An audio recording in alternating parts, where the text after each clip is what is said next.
Bonjour Monsieur Melki, vous êtes le fondateur associé de plusieurs sociétés dans les nouvelles technologies, informatique, enseignement, jeux vidéo, etc. À quels défis avez-vous été confronté lors de la création de ces entreprises? Bonjour Madame Guerriot, je vous remercie de me recevoir. Pour répondre à votre question, lorsque l'on souhaite créer une entreprise, il faut tout d'abord trouver la bonne idée. Une fois l'idée aboutie, il sera indispensable de la confronter au marché. Pour cela, il faudra réaliser une étude de marché afin d'étudier l'offre et la demande. Il ne faut pas que cette idée, qui se transformera en service ou en produit, soit décalée par rapport à son marché. Si elle est trop en avance ou trop en retard, on n'est pas dans le bon tempo. Il sera nécessaire de bien étudier les cibles et aussi analyser la concurrence.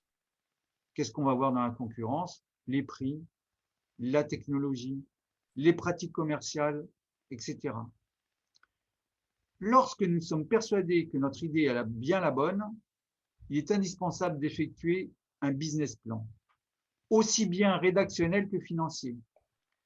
Cette étape est incontournable pour bien analyser et développer notre projet. Les dirigeants doivent être persévérants. Ils doivent pouvoir s'entourer de manière à piloter les nombreux aspects de la vie d'une société.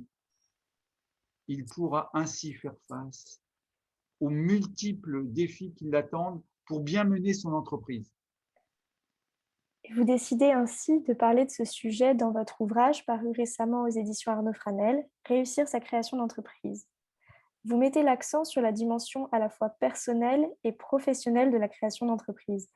Quelle est l'importance de ces deux dimensions selon vous? L'aspect personnel est très important, car créer une entreprise consiste tout de même à prendre des risques. Et pour cela, il faut pouvoir les assumer. Il est possible que pendant un certain temps, en tant que dirigeant d'entreprise, vous devrez vous passer d'une rémunération.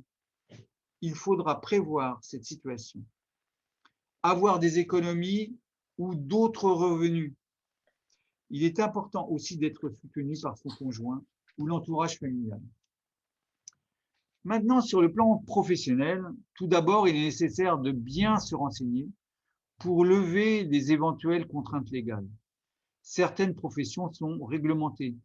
Dans la future activité, un diplôme, une expérience ou un certificat peuvent être indispensables pour exercer l'activité.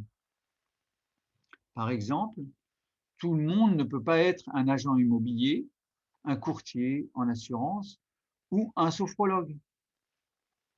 Un autre point déterminant est de bien étudier la manière de financer son projet. Un plan de financement devra être élaboré au plus juste. Et ainsi, il y aura plusieurs solutions. Soit s'autofinancer, soit passer par un organisme financier, par exemple pour avoir un prêt bancaire ou effectuer une levée de fonds, soit trouver une subvention d'État. Pour cela, je reviens encore sur l'importance d'avoir réalisé un bon business plan qui sera sans doute exigé. D'accord. Et selon vous, à quelle étape de la création d'entreprise votre ouvrage pourrait être utile? Plutôt à la naissance de l'idée créatrice ou bien au moment de ses premiers pas dans une entreprise nouvellement créée?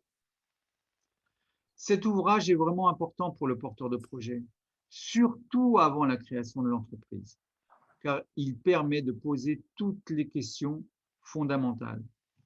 Ce livre l'aidera à réaliser son business plan en le guidant, en structurant les informations nécessaires au développement de sa future entreprise. J'ai voulu écrire ce livre pour qu'il soit à la portée de tous, quel que soit le niveau de départ de chacun.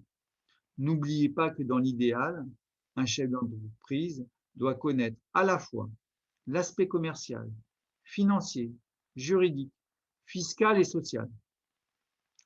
Mais il est primordial qu'il puisse s'entourer de spécialistes. Toutefois, le dirigeant reste le chef d'orchestre. C'est pour cela que j'ai voulu vulgariser les différentes étapes. Le livre guide le créateur, mais il s'agit également d'un formidable outil pour le dirigeant lors de ses premiers pas dans l'entreprise. En effet, lorsqu'il réalisera son business plan, et qu'il aura établi à la fin des objectifs et des étapes avec une certaine hiérarchisation, il pourra donc les confronter à la réalité.